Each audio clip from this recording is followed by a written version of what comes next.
Welcome back. You're listening to The Voice of Russia in London with me, Tom Hedegaard. Today we'll be discussing whether Russians are beginning to settle political and gangland scores in the UK. Is Britain the new front in Russian organised crime? Following the recent attempted murder of a prominent Russian banker who was due to testify in an upcoming murder trial, and reports that a hitman sent to assassinate a prominent Chechen dissident leader has successfully fought off a deportation bid, there are concerns that London is fast becoming the playground for Russian gangsters. Former Europe Minister Denis McShane believes the situation has become so critical that publicly outing the names of known Russians linked to political killings would send a powerful signal that such violence will not be tolerated on British streets. The government is under more pressure to publish the names of Russians unwelcome in Britain, but in the past Downing Street has said no to Zimbabwean and Belarusians deemed unsavoury, but not to Russians who are affiliated with organised crime. With a spate of shootings and new evidence of murder plots, the calls for a tougher line are getting even louder. To discuss the issue further, I'm joined in the studio by Brian Fremantle, a novelist and journalist on organised crime, and also Victor Balagade, bureau chief of the Russian newspaper Kommersant UK, and John Tully, a serving policeman and chairman of the Metropolitan Police Federation. On the line from St. Petersburg, we have Stanislav Danilov, a senior lawyer at Pen and Paper Legal. And also on the line from London is Konstantin Penaev, a blogger on organised crime. Thank you all for joining us. Brian, do you think London should be worried that these sorts of cases might increase in the future? I think expatriate Russians should be frightened of it and be worried about it. I think it's a very, very worrying development and shows several things, the chief of which is the arrogance and the believed scale and extent of Russian organised crime.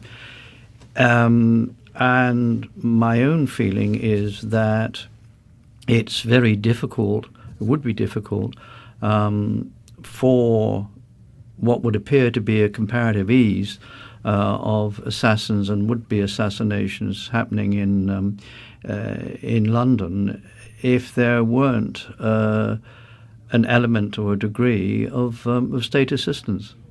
And Konstantin, you're currently in London at the moment. Do you think this is a worrying development that we're seeing here? Yeah. To be honest, I'm not sure how much of this organised crime does actually exist, how much of it is actually just in the media.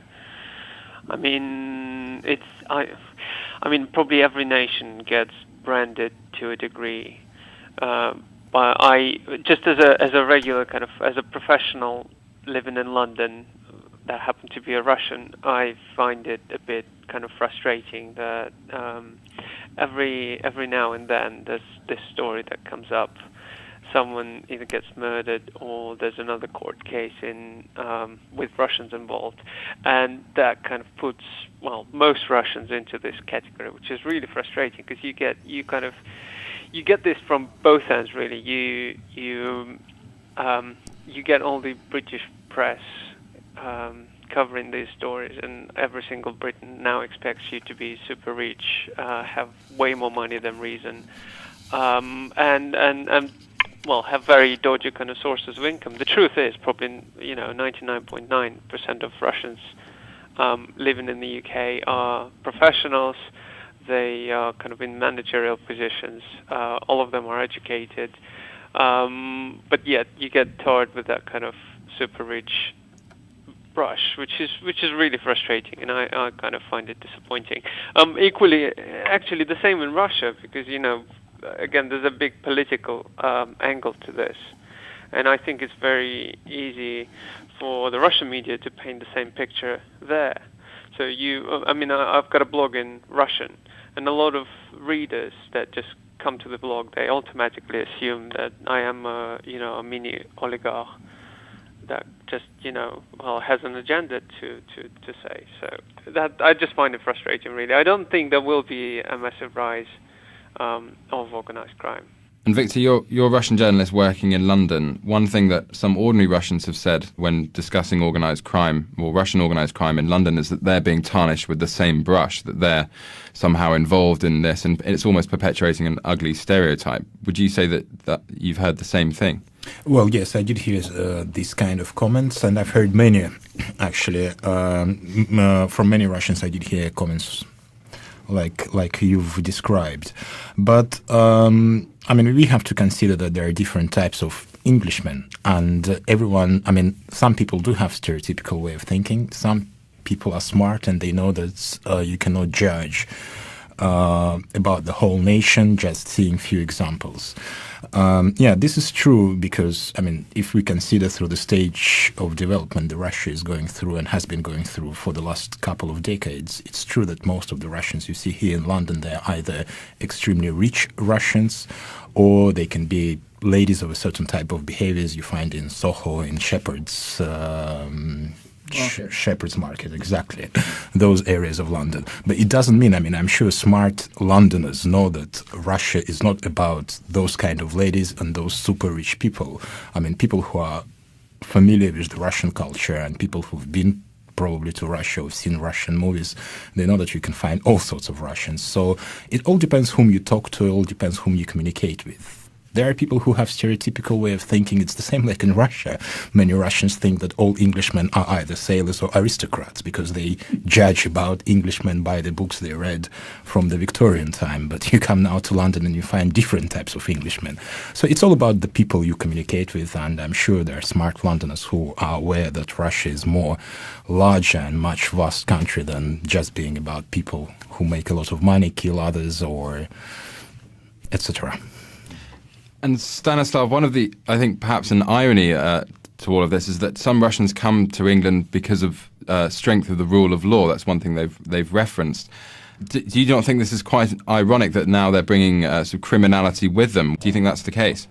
Yeah, it could be also the quality of life, the order of your life, but really the question is, I agree with the previous statement that most Russians who live in London are probably just hard-working people, ordinary people, not connected to the organized crime.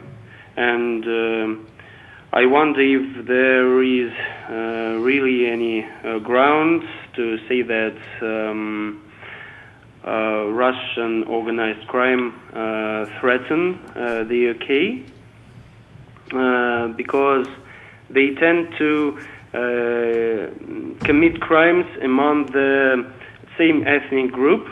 So I mean the quarrels which happen in the Russian organized crime societies usually stay within those societies. They hardly threaten British, in my point of view. And just a reminder, you're listening to The Voice of Russia in London with me, Tom Hedegaard, and today we're discussing Russian organised crime in London. In the studio, I'm joined by Brian Fremantle, a novelist and journalist on organised crime, Victor Balagade, bureau chief of the Russian newspaper Kommersant UK, and John Tully, a serving policeman and chairman of the Metropolitan Police Federation. On the line from St. Petersburg, we have Stanislav Danilov, senior lawyer at Pen and Paper Legal, and also Konstantin Pinayev, a blogger on Russian organised crime. John, if I could turn to you now and just look at the other side of the coin. You're a serving police officer and chairman of the Metropolitan Police Federation. Could you tell us a bit about what the police are doing specifically to combat Russian organised crime in Britain? I'm a little bit unsighted around specifically Russian organised crime, but I think you can almost generalise around that specific topic area. We're undergoing currently a massive sea change in policing generally across the country. The Home Office is introducing a new agency, the National Crime Agency, which will subsume part of the role of the Serious and Organised Crime Agency, which in itself has police officers within it, but it isn't a police force as such. So there's a lot of work going on in the background to change the way we approach this type of crime. It's clearly a difficult issue. We've just appointed a new head of the National Crime Agency, who is a serving chief constable from a county constabulary. They're yet to get off the ground, and it'll be interesting to see where we go with it. But going back to a point Brian made earlier about people coming here and bringing things with them, We've also got difficulties at the moment with our borders agency. And we in the Police Federation have been calling for a long time for a royal commission into policing and the criminal justice system and the borders agency all wrapped up into one together, because we think there are gaping holes in our protection, if you like, around the way that things are being organised and run. So there are difficulties. A couple of your speakers have said there's a misconception around what Russians and British people and vice versa think of each other and the ideas they have about what sort of characters we have and the Russians have. And I think that's true. People are rather stereotypical in their attitudes, and we need to educate people around that. We police in this country by consent. We're unarmed. We do our best through intelligence and planned operations. But when an individual person comes through perhaps a not very well-controlled border and is able to obtain weapons in quite an easy fashion, I have to say, and then slip out through the same border, it's very, very difficult to pin someone down for an individual crime such as the recent shooting. And just a reminder, you're listening to The Voice of Russia in London with me, Tom Hedegaard, and today we're discussing Russian organised crime in London. I actually agree very, very much with what John has just said. We have something called a border agency, and I think we have probably one of the poorest borders you can possibly imagine or not want to imagine. There is a problem, of course, that we are part of the European Union, and not everyone comes in with a passport that they're entitled to. I would think that I mean, we're not part of the Schengen Agreement with a free border, but virtually, if you have a European Union passport, you'd be very unlucky to get stopped if you were bringing some stuff in. I mean, our coast is our coast. You can come in by any way you like to. I mean, what I do think, getting back, continuing the point that John made, but also getting back to the instances that you have quoted, I think it's astonishing that people have got machine pistols here and are behaving like they were in Chicago in the 1920s. Having said that, I don't want to misconstrue or have anyone misconstrue me by what I said at the beginning. I do not think that the majority of people in England think that all Russians are gangsters. I think, all right, it's just sort of stereotypical, as we've been saying, but I do think people can define between what is happening. I mean, let's say all the instances that we're talking about have happened. They're not a work of fiction. And if people are shot with machine pistols and they are Russian, and we arrest Russians, which we do manage on one occasion, it would seem, with an assassination in mind, then it's not newspaper exaggeration to report that fact. Some Russians see Britain as almost a soft touch when it comes to allowing Russians to live here, and then even those Russians that are considered criminals by the Russian government. Do you think that's the case in Russia from a Russian perspective, that Britain is seen as a soft touch? Well, this is true, yes. There were lots of comments in the Russian community after this notorious shooting of Mr. Gorbachev on the Isle of Dog that the British border agency should be more tough on the types of foreigners they allow to enter these shows. But I would not probably totally agree with Brian saying that UK border agency is not doing their job. Of course, probably they should be more stricter, but I think the borders of Britain and borders of UK are quite well protected.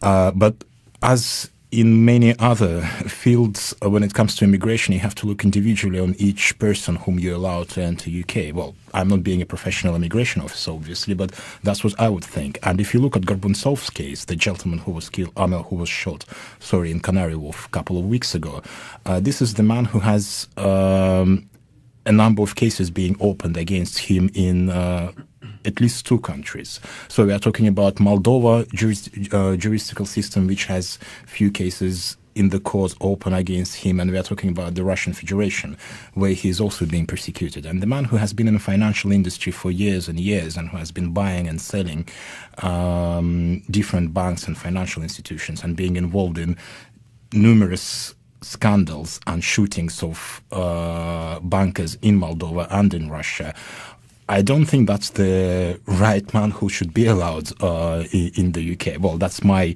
general opinion. So in that case, of course, in this way, probably UK border agency should be much stricter and should look individually and should look thoroughly into each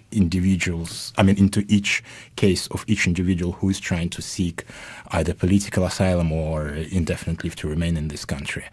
But yes, you can be very much surprised, and you might be very much frustrated about the foreigners coming over here to London and doing all these shootings on the streets. But you also have to consider that the fact that there are lots of other national minorities here in London where the gun crime and the gun culture is very popular among them. I mean, I'm talking about a few Caribbean national minorities and other areas in London where you find that someone coming to somebody's house and having a gun with him is quite an ordinary thing, and I know that this is the fact. So London will still be a safe place, and I'm sure in Russian community it's still considered to be as a safe place. And the first reason for that is because of the law system and the court system, which has been placed in this country for centuries and centuries. Brian, if I come back to you, you've written several books on organised crime in Europe, particularly. How does Russian organised crime compare to other forms of organised crime in the UK? I think if we're looking for a difference, it is the violence. The organised crime in this country, which does exist, and the organised crime in America, which very much exists, seems, to my assessment, to be moving away from violence. Of course, there are assassinations before, and of course there is violence for control.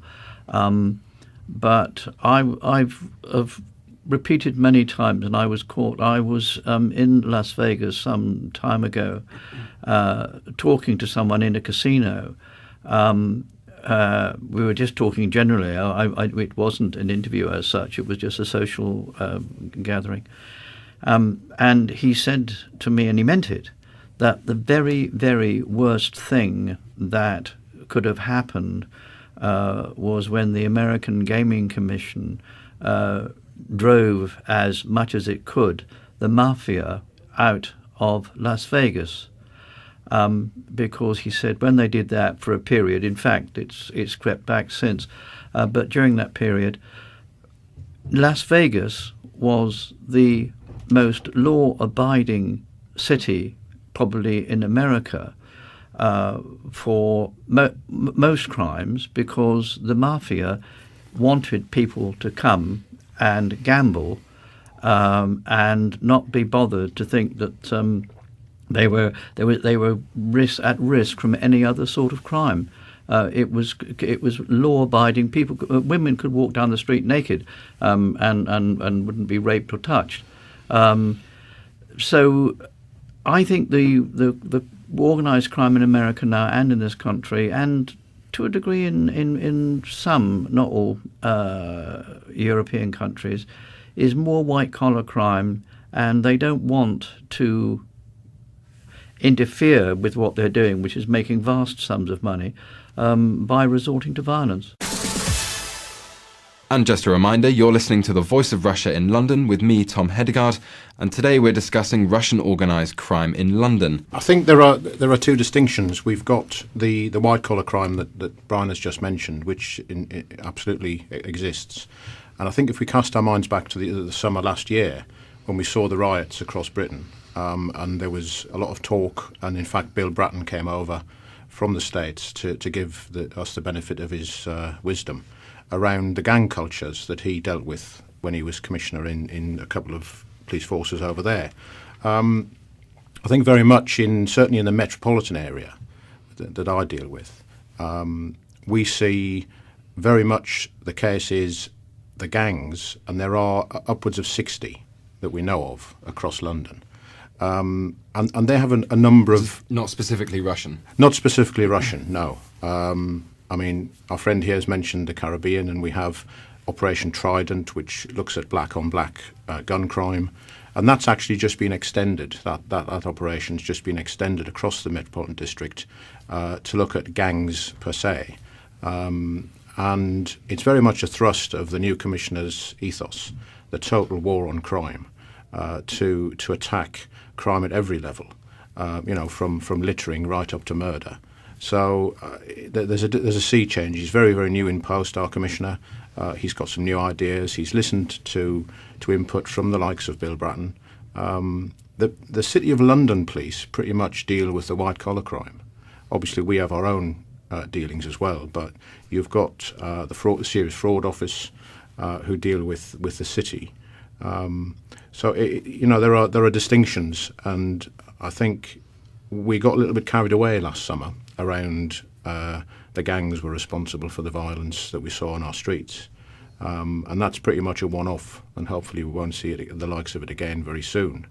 And I just have to say that to your listeners that murders do occur, but they're very, very rare, and assassinations are even rarer. So it's not a commonplace event. Just going back to the government's role in all this, we've seen that the government have made certain people persona non grata, particularly Belarusians. Critics have accused the government of being particularly soft on Russians for some reason. Why do you think that might be?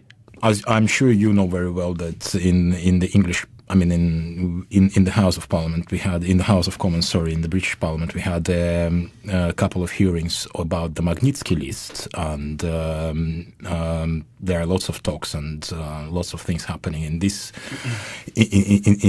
case, where the British authorities want to create a certain list where certain Russian officials, which were involved somehow in Magnitsky case, will not be allowed into Britain. It's in fact Dennis McShane who said that Britain is, for some reason, very soft on Russia, whereas it's much harsher on other countries specifically. And he is one of the people here spearheading the Magnitsky case in Britain. That's right, yes. Well, I mean, initially you have to understand that London is probably the most attractive city in the world for not only Russians, but for many other people from outside of Europe. And as I've mentioned, it's because of the English law system, which is respected universally, and because of the the style of life which is here, and London is considered to be a safe haven. But the only reason I can the only answer I can give to your question why British authorities are so, if you can say, they are soft on Russian officials entering the UK is probably only the business interests, because there are huge, vast business interests of British economy in Russian economy. You should keep in mind that probably, I think it's been touched on earlier during our conversation here, that England is very much a country of law. If you are going to take this argument about being tough on other countries and and others people in, you've got to. You're walking towards a dictatorship or a tyranny, aren't you? You can't just arbitrarily draw up a great big list and say, I won't have this person, or we won't have this person in. Yes, I do agree on that. And also, talking about this topic, I think we have to differentiate here let's say, the political revenge and the criminal revenge. Because if you are, I think it will be not correct to compare cases of Gorbatsov shootings and Litvinenko assassination, which happened now my mathematics. 2008, I think. No, it was much earlier. 2004. 2006. Yeah. 2006, yes, so 5 years ago. So, I mean, we cannot compare these things because, I mean, of course you have to agree, I do agree on the fact that crime is very attached with the political establishment in Russia because Russia is a young state and Russia is a vast country which went through a transition just 20 years ago. And that's the time when we had a vacuum of power, if you can say so. And that's probably you can call it even a self-organization of the society, where the vacuum of power is filled by the criminal elements, and now the new state which emerged in Russia is very much connected to those criminal elements which were there 20 years ago when there was no power in the country. So, but still, Gorbachev is for me, I think it's a purely criminal shooting, a purely criminal event, while coming to Litvinenko and Zakayev. Of course, this is all assumptions, but this is more, I think, a political case. One figure that links both Gorbachev and Zakayev is Ramzan Kadyrov, the president of Chechnya. They've both been linked to this figure. Zakayev was former prime minister of Chechnya, and apparently Gorbachev had some dealings with Ramzan Kadyrov. He wanted to set up a number of branches in Chechnya. Why is Chechnya playing such a role in organised crime here? Well, Chechnya is a black hole and has been a black hole in Russia for the last 20 years, since the time of Dudayev, General Dudayev, when he declared his independence from Russia. I think it was end of 91 or beginning of 92, and Chechnya is the part of Russia which went through the war twice in the last, again, 15 years. So there are lots of... Chechens were very famous, notoriously famous in end of last century, 10 years ago, in dealing with different dodgy financial instruments where they would acquire huge credits from the Russian banks in Moscow and then channel the money back to Chechnya. This is as John was mentioning about different gangs and national gangs here in London. Russia also has its history of nationally organized crimes. Even in Moscow, there are Georgian Mafia, there are Armenians Mafia, and Chechen Mafia is one of the most notorious one. And there are lots of cases and lots of shootings where Chechen Mafia was responsible for. So Chechnya has been a black hole in Russia for many years, and that's why probably many criminal cases, especially when they go to the international scale, are connected to Chechnya. We have a very famous killing of a former bodyguard of Kadyrov in Austria, I think it was, yeah. And so these are Chechens. And that's all we have time for today. Thank you to all my guests. In the studio, Brian Fremantle, novelist and journalist on organised crime, Victor Balagade, bureau chief of the Russian newspaper Kommersant UK, and John Tully, chairman of the Metropolitan Police Federation. And on the line we had Stanislav Danilov, senior lawyer at Pen and Paper Legal, and Konstantin Pinayev, a blogger on Russian organised crime. You're listening to The Voice of Russia in London with me, Tom Hedegaard. Stay with us. We'll be back after the news.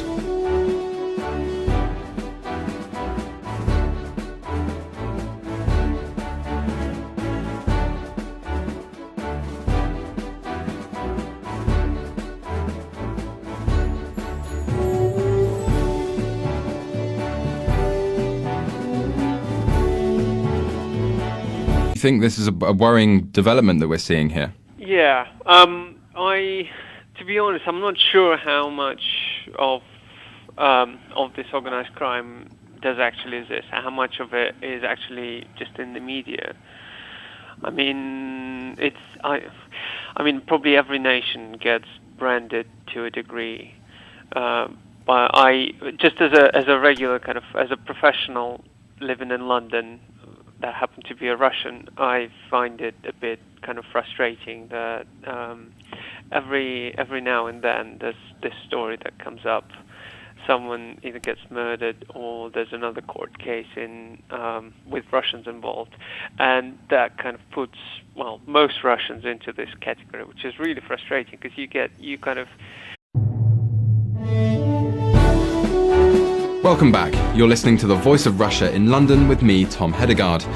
Today we'll be discussing whether Russians are beginning to settle political and gangland scores in the UK. Is Britain the new front in Russian organised crime? following the recent attempted murder of a prominent Russian banker who was due to testify in an upcoming murder trial, and reports that a hitman sent to assassinate a prominent Chechen dissident leader has successfully fought off a deportation bid, there are concerns that London is fast becoming the playground for Russian gangsters. Former Europe Minister Denis McShane believes the situation has become so critical that publicly outing the names of known Russians linked to political killings would send a powerful signal that such violence will not be tolerated on British streets. The government is under more pressure to publish than... You get this from both ends, really. You get all the British press covering these stories, and every single Briton now expects you to be super rich, have way more money than reason, and well, have very dodgy kind of sources of income. The truth is, probably 99.9% of Russians living in the UK are professionals. They are kind of in managerial positions. All of them are educated, but yet you get tarred with that kind of super rich brush, which is really frustrating, and I kind of find it disappointing. Equally, actually, the same in Russia, because again, there's a big political angle to this, and I think it's very easy. Names of Russians unwelcome in Britain, but in the past, Downing Street has said no to Zimbabwean and Belarusians deemed unsavoury, but not to Russians who are affiliated with organised crime. With a spate of shootings and new evidence of murder plots, the calls for a tougher line are getting even louder. To discuss the issue further, I'm joined in the studio by Brian Fremantle, a novelist and journalist on organised crime, and also Victor Balagade, bureau chief of the Russian newspaper Kommersant UK, and John Tully, a serving policeman and chairman of the Metropolitan Police Federation. On the line from St. Petersburg, we have Stanislav Danilov, a senior lawyer at Pen and Paper Legal. And also on the line from London is Konstantin Penaev, a blogger on organised crime. Thank you all for joining us. Brian, do you think London should be worried that these sorts of cases might increase in the future? I think expatriate Russians should be frightened of it and be worried about it. I think it's a very, very worrying development, and shows several things. The chief of which is the arrogance and the believed scale and extent of Russian organised crime. And my own feeling is that it's very difficult, it would be difficult, for what would appear to be a comparative ease of assassins and would-be assassinations happening in London if there weren't an element or a degree of state assistance. And Konstantin, you're currently in London at the moment. Do you